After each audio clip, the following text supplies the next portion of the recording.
विज्ञान अपने आप में न जाने कितनी रोमांचित कर देने वाली घटनाएं समेटे हुए है, जिनमें से हम कुछ ही ऐसी घटनाओं के बारे में जानते हैं जो कि बाद में चलकर एक अविश्वसनीय खोज के रूप में उभर कर सामने आई। न जाने विज्ञान ने कितनी ऐसी खोजें की हैं जो कि मनुष्य जीवन को अनेक सुविधाएं दिए हुए हैं, जिसके कारण हम अपने जीवन में कितने ही कार्यों को बड़ी आसानी से कर पा रहे हैं। ऐसी ही एक वैज्ञानिक खोज के बारे में हम आज आपको बताने वाले हैं। जी हाँ, जिसके बारे में हम सभी ने कभी न कभी अवश्य सुना होगा। मैं हूँ आयुषी आपके साथ और फ्लाइंग नॉलेज चैनल में आपका स्वागत है, जहां हम आपके लिए लेकर आते हैं ऐसी ही वैज्ञानिक जानकारियाँ। हमेशा ही लोगों से यह बात कही जाती है कि किसी भी काम को करते समय सिर्फ उसी काम पर ही फोकस होना चाहिए। बावजूद इसके कई बार लोग प्लान किसी और काम के लिए करते हैं पर उसकी जगह कर दूसरा काम देते हैं। इसका बड़ा उदाहरण है एक्सरे की खोज।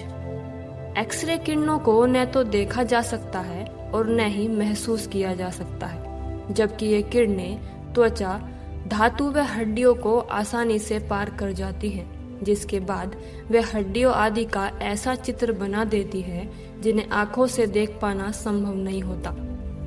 एक्सरे का प्रयोग आज टूटी हुई हड्डियों की तस्वीर लेने में, रेडिएशन थेरेपी में तथा हवाई अड्डों की सुरक्षा आदि में किया जा रहा है।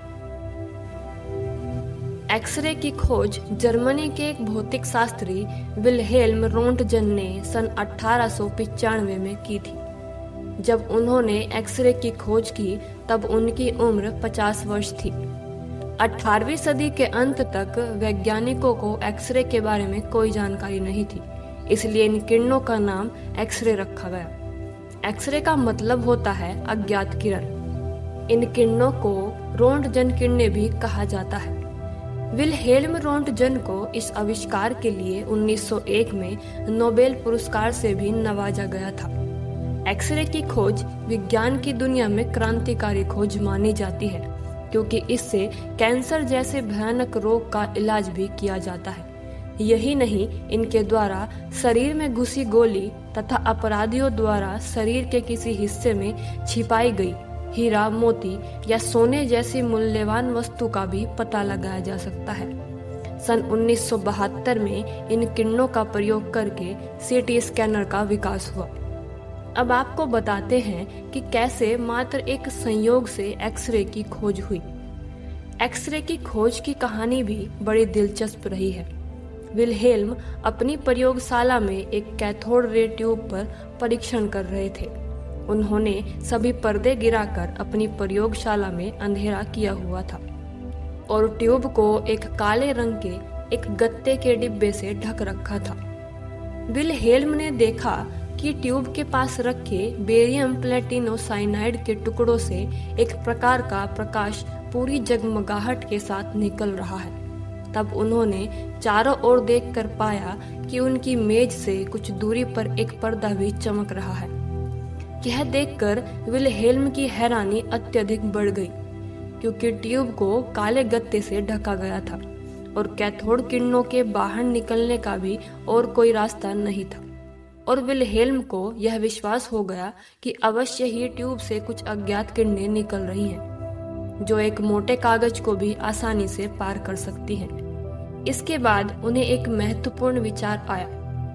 उन्होंने सोचा कि जैसे साधारण प्रकाश से फोटो फिल्म प्रभावित हो जाती है, तो हो सकता है कि इन रहस्यमयी किरणों का भी फोटो फिल्म पर कुछ प्रभाव पड़े। इस विचार को प्रयोगात्मक रूप से परखने के लिए उन्होंने एक फोटो फिल्म को बनाया और देखा तो प्लेट पर हाथ की हड्डियां स्पष्ट रूप से दिखाई दे रही हैं। उस समय इन किरणों के विषय में कुछ ज्ञात न होने के कारण इन्हें एक्सरे का नाम दिया गया।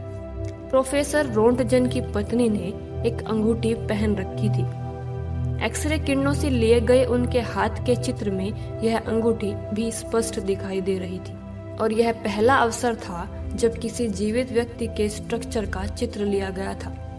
एक्सरे के घातक प्रभाव के कारण प्रोफेसर तथा उनके 2 साथियों की मृत्यु हो गई थी।